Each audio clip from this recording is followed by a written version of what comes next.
యెహోవా యందు భయభక్తులు కలిగినట జీవ సాధనము. అది కలిగిన వాడు తృప్తుడై అపాయం లేకుండా బ్రతుకును. సామెతల గ్రంథం 19:23 ఈ మాట రాయబడింది. ఇదే ప్యాషన్ ట్రాన్స్లేషన్లో ఆ దీవెన గురించి ఏం చెప్తాడంటే, abundant life, continual protection and complete satisfaction. దానికి ఇంకొక మూలవచనం చెప్తూ, you will not remembered for evil. ఈ మాట చదివితే కొద్దిగా అసాధ్యములాగా అనిపిస్తుంది. Abundant life, continual protection, complete satisfaction, ఇది ఎలా సాధ్యం అని అనిపిస్తుంది. మనం చూపించే డివోషన్ వలన సాధ్యమవుతుందా? ఇది దేవుని వలన సాధ్యమవుతుంది.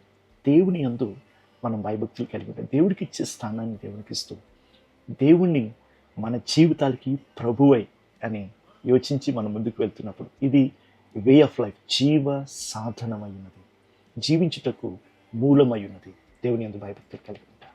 ఇది ఎలా సాధ్యమవుతుందంటే, దేవుడే మన కాపురి అయితే ఇది ఖచ్చితంగా సాధ్యమవుతుంది. Continual protection, complete satisfaction and abundant life, ఇది మన కాపురి ఇవ్వటానికి ఈ లోకానికి వచ్చారు.